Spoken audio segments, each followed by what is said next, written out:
What's up, guys? Welcome back to another review, and this time I'm going to be covering Star Wars The Last Jedi.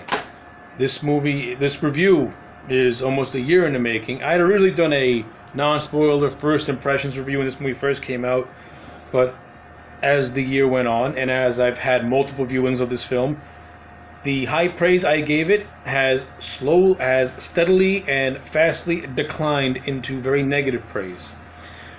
This movie still has a lot of things that I like, but after letting everything marinate and after multiple viewings and actually paying attention and breaking down certain scenes and moments, there's a lot of negatives that this movie has, and those negatives really outdo the positives, and it really destroys what could have been an excellent movie. This movie had the potential to be excellent.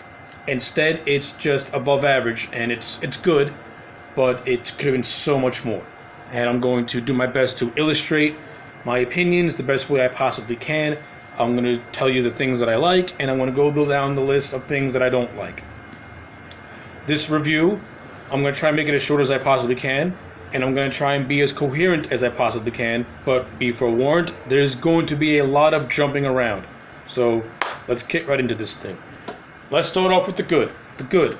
From a production standpoint, this movie looks beautiful. The cinematography is really well done. Rian Johnson as a director, he's very solid. The blend of practical and CGI effects look fantastic. It's almost seamless. Some of the action scenes are really well shot. Most are better than some, but overall you can watch the action and not be nauseated by it because it is well shot and you can see what's happening. The locations and certain look of planets, they all have distinct looks, and I like the designs. I like the look of the planet that Luke is on. I like the look of the not Hoth planet, which I think is pretty cool. And I also like the look of the Canto Bight casino planet, even though that entire sequence of the film is completely fucking useless and it goes on forever, but I'll get to that when I get to that. So aesthetically, this movie looks really, really good from an aesthetic standpoint. It's visually pleasing to look at from the eye. Another positive I got is that for the most part, some of the acting is actually really, really good. My standouts are Mark Hamill as Luke Skywalker, who turns in a great performance, though his character is poorly written. Princess Leia, Carrie Fisher, her final performance in a Star Wars film. I liked her in it, though I thought Leia was very questionable in a lot of her decision making.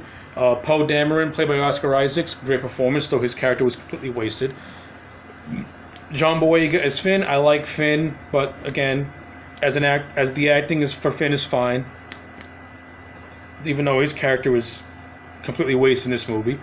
Kylo Ren Kylo Ren, I like the character, and I was enjoying what was happening with his character until you get to like the midway point of the movie, where it completely just fell apart for me. And Andy Serkis as Supreme Leader Snoke, I love Serkis' performance as Snoke in this movie. Snoke becomes more of an ominous presence, and Serkis was doing a fantastic job until you get to what they did with his character.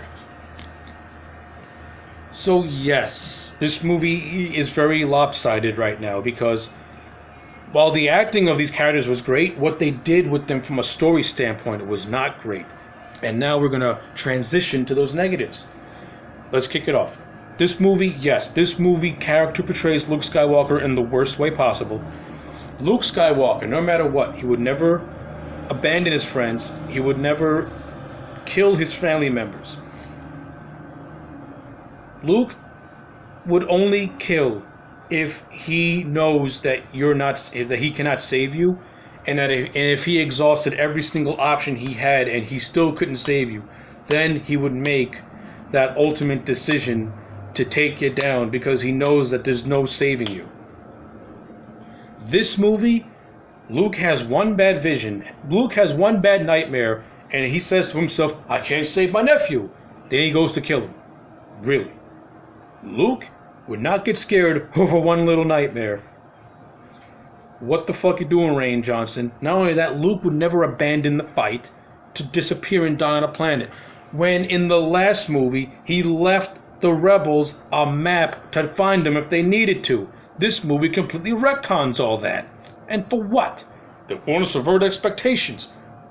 You're not subverting expectations. You're just creating a gaping mess, you stupid clown. I hate what they did with Luke Skywalker in this movie. It really aggravated me upon rewatching it, because I was not seeing Luke on screen. I was seeing a fucking fan fiction of Luke.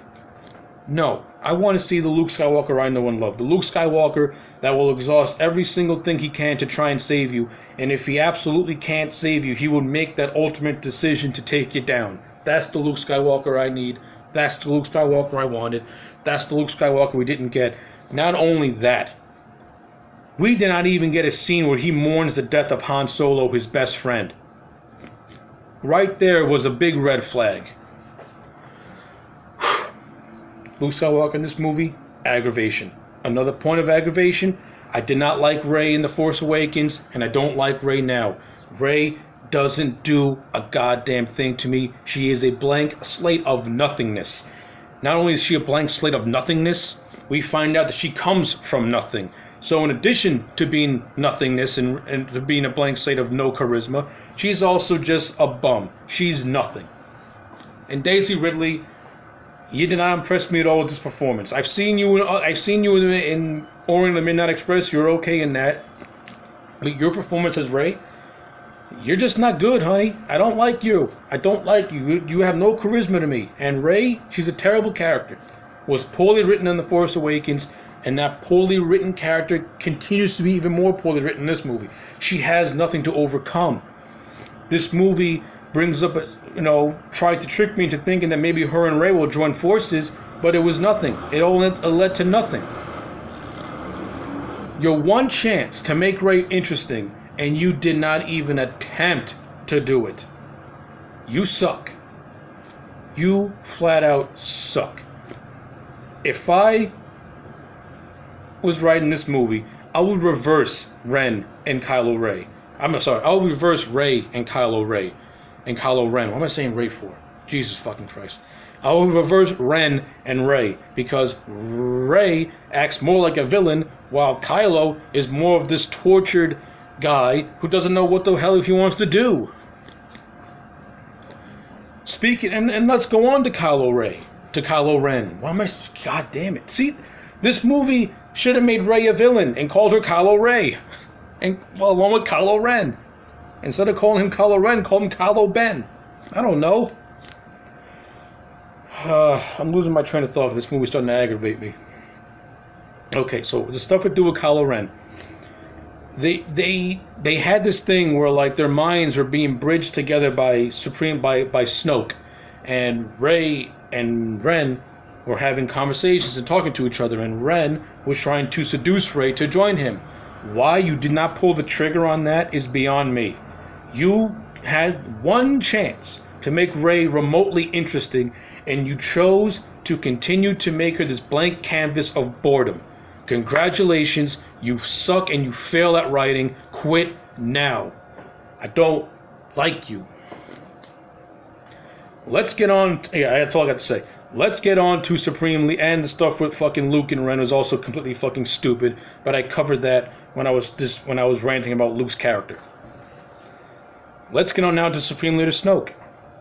He dies in the most asinine way. We don't know his history. We don't know what his goals are, his motivations are. He just dies with no explanation to what he is. Excellent. Rian Johnson has the balls to say that your Snoke series sucks. Or Rian Johnson, your handling of Snoke sucks, you fucking goon. The character of Rose. She's terrible. She is just a walking SJW. She's a walking advertisement for animal abuse is bad. This is that and bad. Put my fist to this town. She has the most cringiest of the cringiest dialogue I've ever seen a character have. She is annoying. Fuck this character. Fuck Rose. And you know what? In addition to having Rose go to hell, you can take the character of fucking that Laura Dern, Admiral Purple Hair. She sucks too, because she keeps everyone in the dark that she causes Poe to start a mutiny because she would not clue him in on what's happening because she has this fucking agenda against Poe. Because, oh, Poe's a flyboy. All he wants to do is fight. He's a fighter pilot. We want him to do. But he'll also strategize if you clue him in on what's going on. Admiral Holdo, you're an admiral dude. You're an admiral idiot. Not only that, and the Peter Pan Leia scene is fucking stupid. All right, it's fucking stupid. And what they did with Leia's character is fucking annoying. You have her bash Poe because he made a judgment call in the field. Like Leia never had to do any of that stuff herself. She criticizes Poe for it. What kind of a general are you, Leia? In war, you have there's something called casualties of war, making the necessary sacrifices for a greater good. But this movie wants you to believe that what Leia is saying is what should be taken as fact, and what Poe did was dumb. No. What Poe did was something anyone would do in war. You have to make the sacrifice play to fight another day. It's basic, it's common, and he gets chewed out for it by Leia, who should know better. She's a general. The common sense in this movie is baffling because it's non-existent. And then you get this whole subplot where they're running low on fuel and they're being tracked by the First Order. So Finn and Rose got to go to Canto Bight, a casino town. They do absolutely nothing there. It's a large section of the movie. It's like 30 minutes of this movie could have been easily removed if you would have taken out this Canto Bight scene because nothing happens. Canto Bight should have been 5 to 10 minutes tops. You go to Canto Bight, you find the code breaker, he does what he does, he betrays you, and blah blah blah. You don't stretch the shit out for nearly a half an hour of nothing happening. It's unnecessary padding. It destroys the pace of this movie, and it just brings everything to a grinding, screeching halt because you're biding time for what? No character progression happens.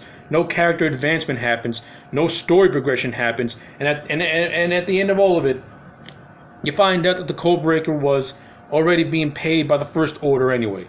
So congratulations for wasting everyone's time for Canto Bight. And then you get to this ridiculous climax. Now, where the First Order has got the rebels, the resistance, on Not Hoth. They're having this all-out attack. They got this big mechanism that's going to destroy this door. So Finn has to make a judgment call and is willing to sacrifice his life to buy the resistance some time. Rose wouldn't let the poor guy make the sacrifice play because she had to save him because the power of love. No joke. That's what she said. The power of love. Are you fucking kidding me right now? And then Luke appears there. We think it's the real Luke. It ends up being a forced projection of Luke. That Luke, from where he is, force projected himself to the planet where the rebels for the First Order and the Resistance is. And because he extenuated that power, he ends up dying. Wow. The savior of the galaxy. You close off his story by having him do something that's not heroic. Luke should have been on that planet in person, and he should have died a hero's death at the hands of Ren. Not force projecting himself, draining out his life force, and becoming one with the Force. That's just fucking stupid and dumb. Side note, I did like the Yoda cameo. That was cool. Even though the dialogue between Yoda and Luke was completely dull. Whatever. So there's so much more I can complain about, but those are just the main things of this movie that I did not care for. So with all that being said, Star Wars The Last Jedi to me is a 6.5 out of 10. It has so much potential to be excellent, instead it's just mediocre at best. You do got the positives that I do really, really enjoy. And it does save the movie for the most part. But those negatives are just so in your face, and they just take away from the fun of this film. And it's a damn shame, like I said, because this movie had the chance to fix the wrongs that were done with The Force Awakens and expand upon those ideas that were presented in The Force Awakens. Instead, it does none of that. and it just creates more problems. So those are my thoughts on The Last Jedi. Let me know yours in the comment sections below. Like and subscribe, and I'll check you back next time for more.